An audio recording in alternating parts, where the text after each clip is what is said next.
I'm Eddie Cannell. And I'm Tom Cannell.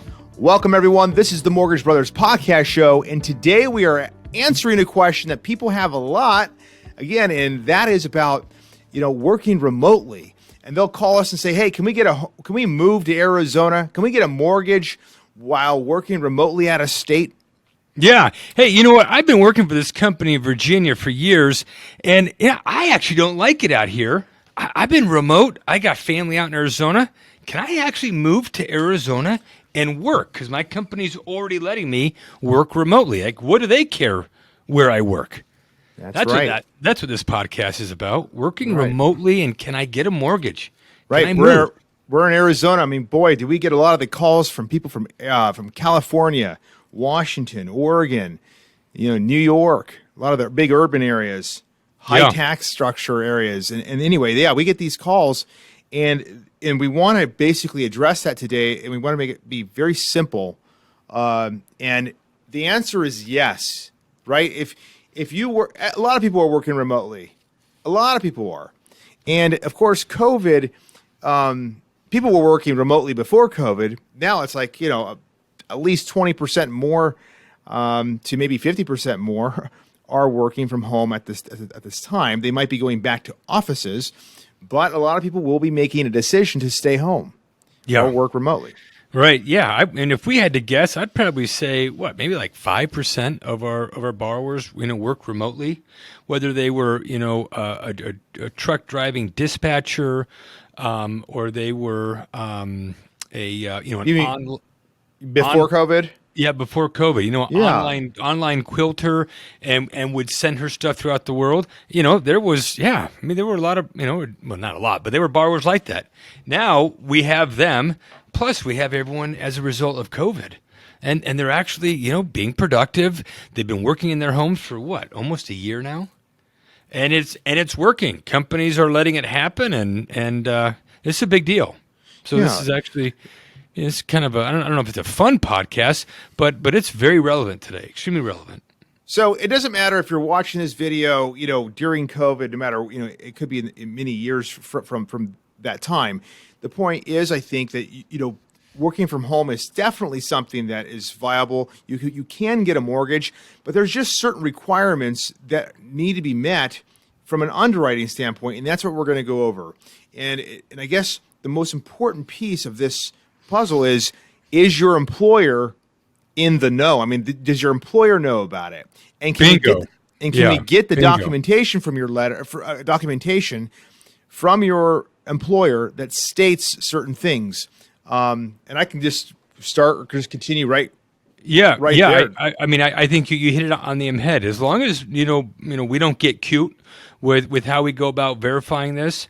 The important thing is that the employer has to be in the know. The employer has to be willing to work with the underwriter and the conditions that the underwriter provides, whether it's a letter that we're going to be talking about or, a verbal, a confirmation of employment. There may simply be a call that says, hey, is X, is Y, is, Z, is M, etc. So, letter or verbal. All right, why don't you go through and I will just say that I had a borrower recently. They did not want to they were working remotely because of COVID, but they did not want us to contact their employer. They did not want their employer to know that they were planning on buying a house here in Arizona.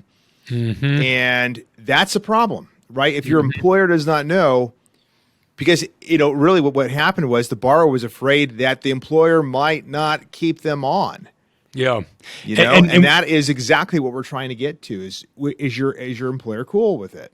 Right, exactly. And you'll probably touch on this, but one of the things I'll kind of squirt in here is that it's also a time period thing where if this is an interim permission piece, if this is a temporary allowance, that could potentially be an issue. So part of what we're going to be covering is, are they in the know, and what's the time piece? Is this indefinite? Is there a time frame? So keep that in mind. So right off the bat, your employer cannot say this is temporary.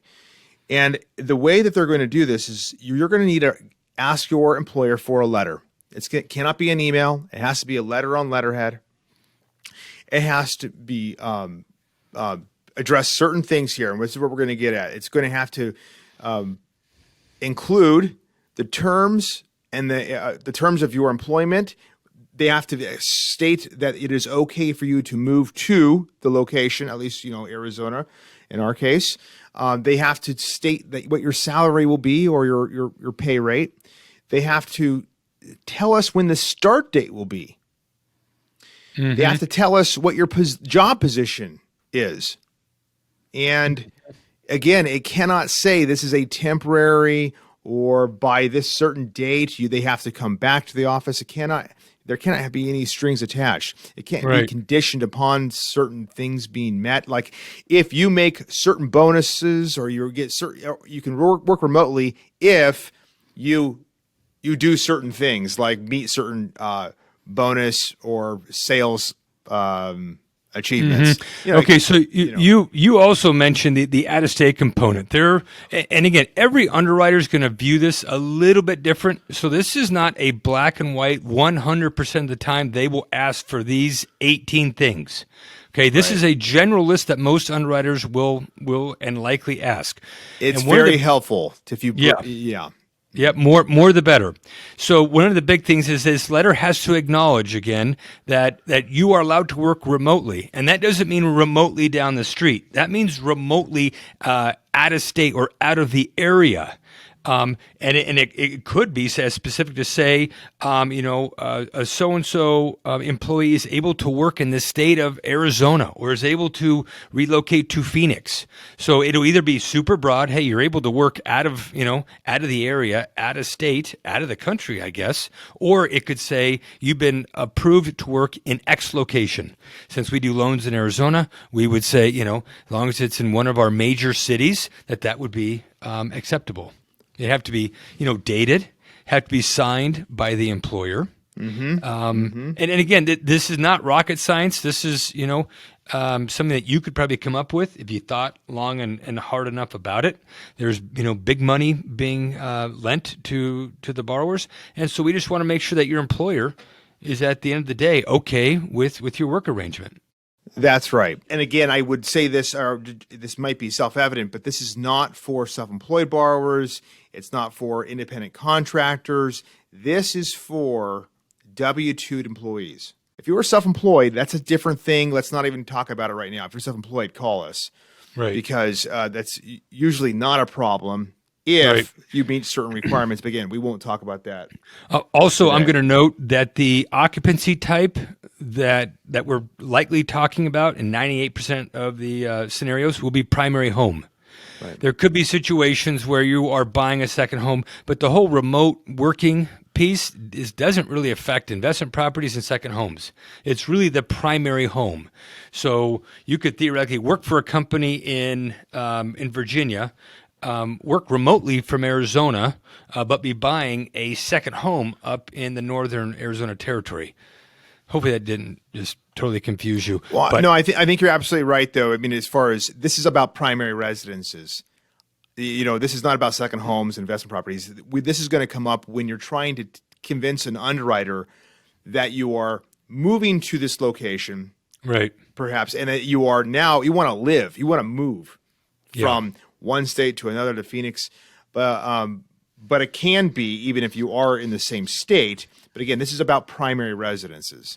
Yep. I just say this all comes down to you having a great conversation with your boss, and a supervisor, making sure that they are okay with you moving out of state or working remotely, making sure that you can get documentation from them.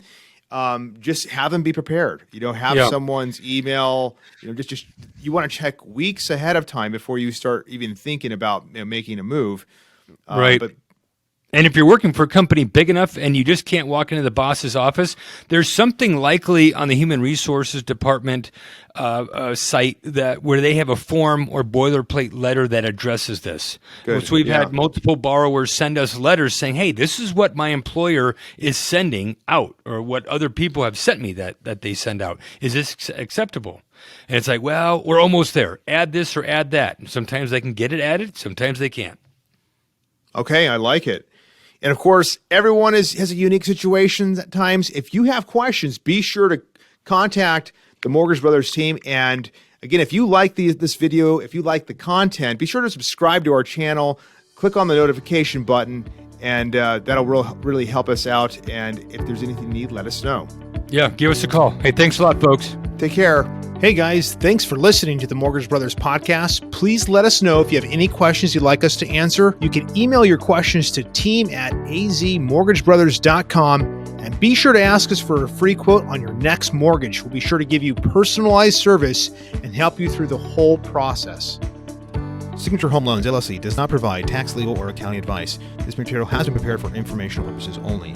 You should consult your own tax, legal, and accounting advisors before engaging in any transaction.